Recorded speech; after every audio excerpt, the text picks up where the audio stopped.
حضرت علی رضی اللہ تعالی عنہ کا فرمان ہے کہ فرمایا کہ جب تمہاری مشکلاتیں حد سے زیادہ ہو جائیں تو سمجھ لو کہ اللہ کی طرف سے آپ کو بہت بڑی کامیابی ملنے والی ہے۔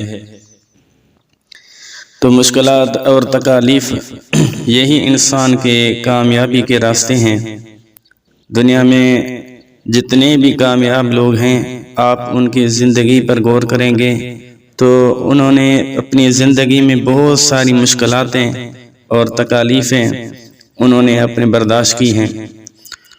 وہ کہتے ہیں کہ مشکلات کے پتھر تراشنے کے بعد جو ہیرا نکلتا ہے اس کو کامیابی کہتے ہیں۔ اسی طرح اللہ کے قرآن میں اللہ تعالیٰ فرماتا ہے ان مع العسر یسرا، یعنی ہر مشکل کے بعد آسانی ہے۔